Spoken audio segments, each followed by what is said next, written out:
Hi, thanks for watching this video. I'm going to walk you through a small tutorial helping you understand how to use Google Sheets as a collaborative grading tool. So this document has already been pre-designed by me.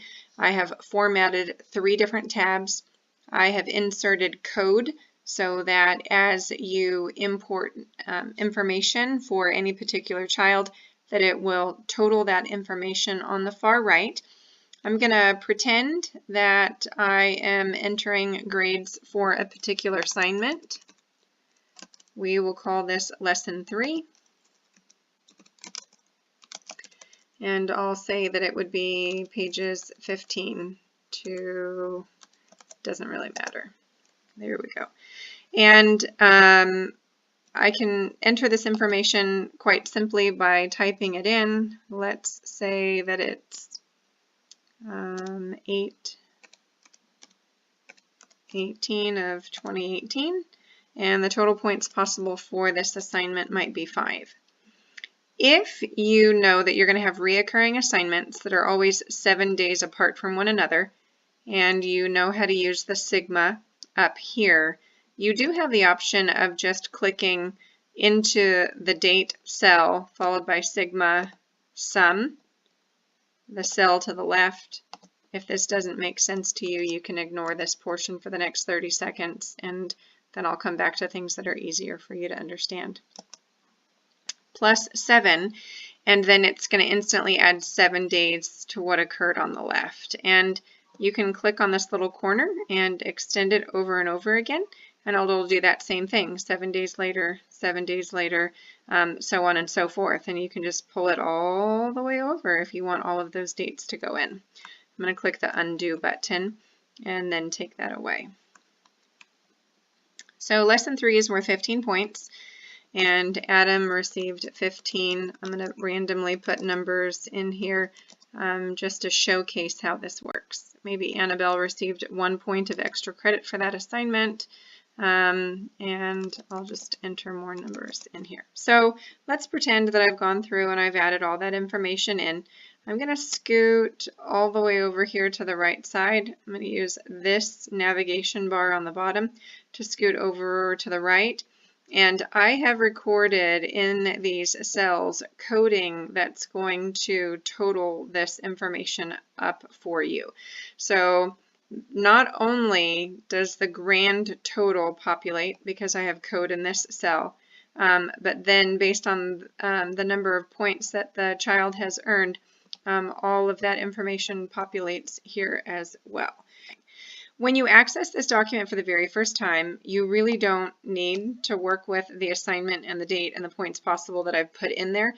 I'm just putting these pieces in here sort of as a reference, as a guide.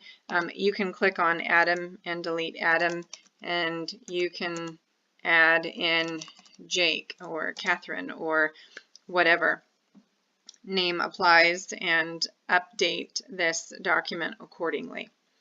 Down here on the bottom tab, I have Teacher A, Teacher B, and Teacher C. Let me click through those and show you what that looks like. Right now in this sample document, you're going to find almost nearly exactly the same information on page by page. Again, it just showcases what the document can do. So Teacher B has reading in this sample. Teacher C has writing in this particular sample. And then over here I have those same fictitious students on display. So here are a few questions that you might want answered. The first question, what if we have a 4th teacher who is a part of our rotation? I only see 3 tabs in here, Melissa. How do I fix that? You can click on the plus symbol right here, and this little pop-up shows you that the plus symbol means add a sheet. So by clicking the plus symbol, we now instantly have a sheet over here, and there's absolutely nothing in here. If you want to copy the information from here, codes, colors, everything, if you click into this one rectangle right here, it's not the number 1 and it's not the letter A and it's not the function, but this gray box right here, it's going to cause everything on that sheet to copy, or actually not copy, I take that back, to select all of it. So you have a light shadow being cast over everything. In order to now copy it, I'm going to use my keyboard. I'm going to hold the Control button down, and then I'm going to push the letter C for copy. So I'm holding the Control button down. I just touched the letter C. Nothing happened on my screen, but I copied that to the clipboard. Again, I'm going to come back to this box up here. I'm going to click one time. I'm going to hold the Control button down. I'm going to touch the letter V for victory. It also means paste. And so all of that information is going to magically paste over here. The only thing that's different on my other pages is that I've utilized these dark bars right here. And if I click on this bar, the one that's kind of a baby blue color now because I've clicked on it. Let me try that again. Okay, it was gray, and then by clicking on it, I'm going to hold my left mouse button down and I'm going to scoot down. I'm going to move this bar down all the way over here. And I'm going to do the same thing up here, and you'll see why I'm doing that. So I'm going to click this one, and I'm going to scoot over, and I'm going to stop right after the names. So what I'm doing is I'm stabilizing or freezing those sections. This section up here is kind of frozen. This section over here is kind of frozen. So when I scoot this direction, you'll notice that all of these names come over with me. Now let me show you what that looks like if I don't have that in place. So let me scoot this line up here. Let me scoot this one back over here. When I scoot down on the screen, now all of the grade information disappears. So I have no idea what that means.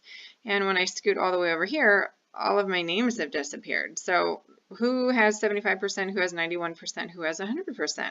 I don't know. I can't see their names over here. So I personally, when I'm working inside sheets, there are times where I find moving, let me fix that, sorry about that. I find that moving this gray line right here and moving this gray line right here, I find that putting those into place on a larger document like this are helpful for me. So now when I scoot over, those names are going to go with me. And when I scoot down, you'll see that all of that information along the top, what the specific assignment was, also stabilizes so that I know exactly what assignment and what student I'm working on. So move those if you feel like that's helpful for you, or leave them right where they are.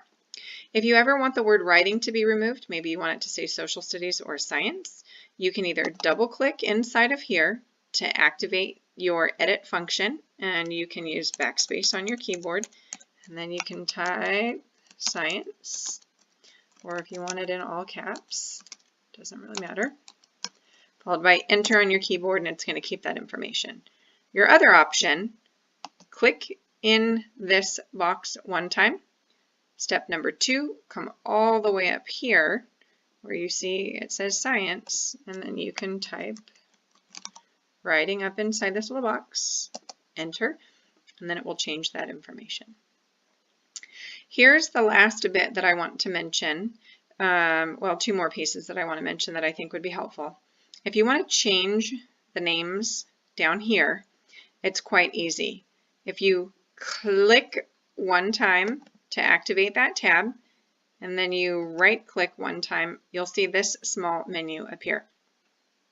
For organizational purposes, you can actually add a color. So if you want the first one to be red, if you want the second one to be blue, if you, for whatever reason, if you feel like that's an effective organizational tool for you, it doesn't matter. Whatever works for you. If you want to color code them, you can, just to kind of have them visually pop where you can find them easily. And then the second thing is if you click and then right click again, you can rename, you can duplicate. So earlier when I went through the process of copying the whole thing and then pasting it, it's actually quite faster just to use the duplicate button. So I'll model that for you. So here's sheet number 4 for writing. If I right click and duplicate, now I have a copy of sheet 4, and it is exactly like sheet 4 itself. So sheet 4, copy of sheet 4, and it's absolutely the same. So here's the last thing. Right click, followed by rename, and so maybe this is Mrs. Smith. And maybe this one belongs to Mr. Jones. And maybe this one, Mrs. Thompson. And then the last one, you can come up with a name for that one and then a name for this one all over again. If you accidentally make a tab that's unimportant and irrelevant and you don't need it anymore, you can right-click and then delete. The delete button is right here. And it's going to ask you, are you sure? And then you can click OK. So right now the title of this document is First Quarter Grades, so Quarter 1 grades, and it really doesn't need to say math because it would be all of the subjects that are housed in here. So if you ever want to change the name of it, you're more than welcome to do that right up here. And if you don't want to have 4 different documents, so first quarter grades, second quarter grades, third quarter grades, and so on, you can actually have, let's rename this and call it blank. Okay, so for organizational purposes, you just have a blank one in between. And then I'm going to see, I don't think it's going to let me highlight 3 of them all at the same time. You can turn around and duplicate. And then you can scoot this one over here. So this little blank one could then differentiate between the different quarters. So rename, and then maybe you want to do Q2. So quarter 2 for Mrs. Smith. And then you can duplicate this one. And then you bring another one of Mr. Jones over here. And I'm not explaining to you how I'm moving these. I'm so sorry. I'm actually just clicking and holding my mouse button down and then dragging. So I'm going to click with that left mouse button down. I'm going to slide all the way over here. And then once I want it to deposit right here, I'm just going to go ahead and lift up. Now the right click feature that I'm using is also available with this little triangle right here. So you can either right click in the middle, or you can click on this little triangle right here. At some point in time, you might have so many tabs in here that it makes it quite difficult for you to organize and visualize what's going on. If that's the case, right here where my mouse is sliding back and forth, you're going to find 2 little arrows. And that's going to help you navigate left and right to move through all of them.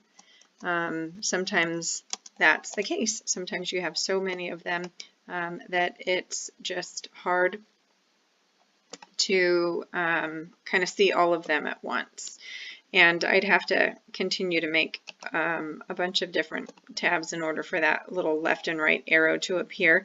And once those left and right arrows appear, then that would help you navigate to the left or to the right in order to move across the different tabs that are located down here, also known as sheets because it's called Google Sheets. Another way of locating something quickly is to use the Pancake. I call this a Pancake. And by using the Pancake, you could click on any one of these, and then it would take you to that one specifically in order to find it easily. You'll notice the Share button is available here.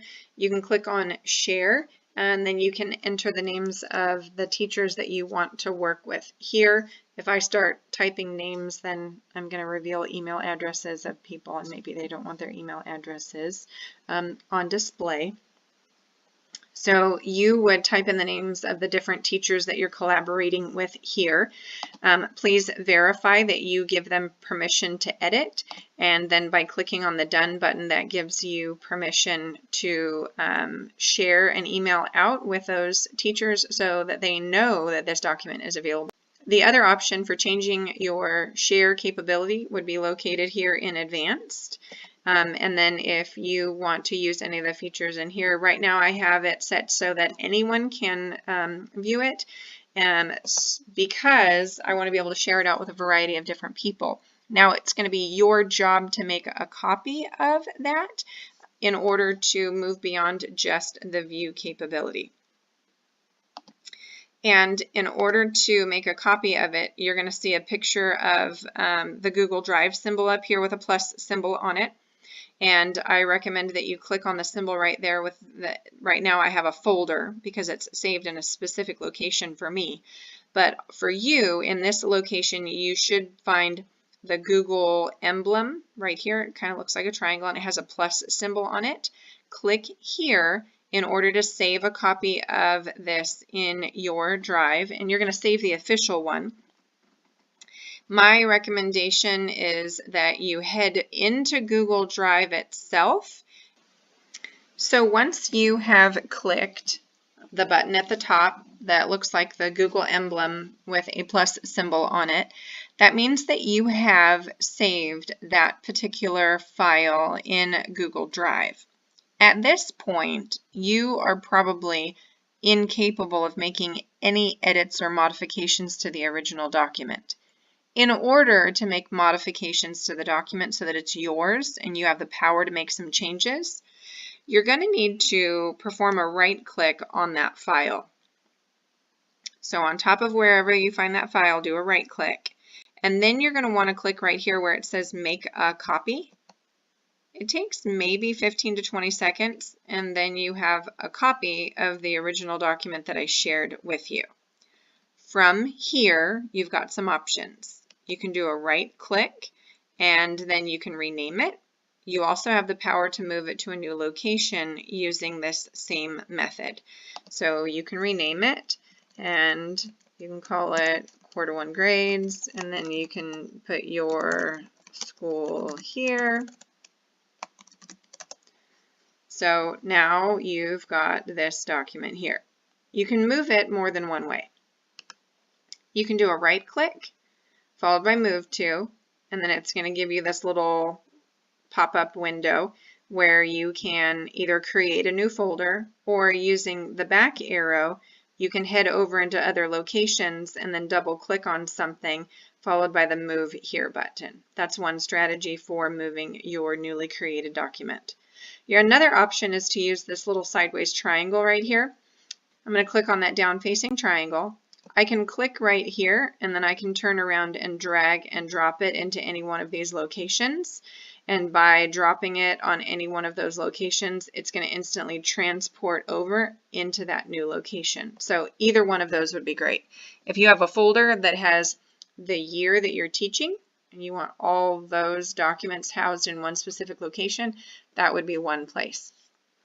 By moving it, you most of the time don't change the sharing permissions. The only time the sharing permissions change is if you're moving it into a folder that has the capability to be shared with other people. So think about where you're moving it before you move it, only because your sharing permissions might change significantly if you're moving it to a folder that has already been shared. Hopefully this recording was helpful for you. Thank you so much for watching, and have a fantastic day.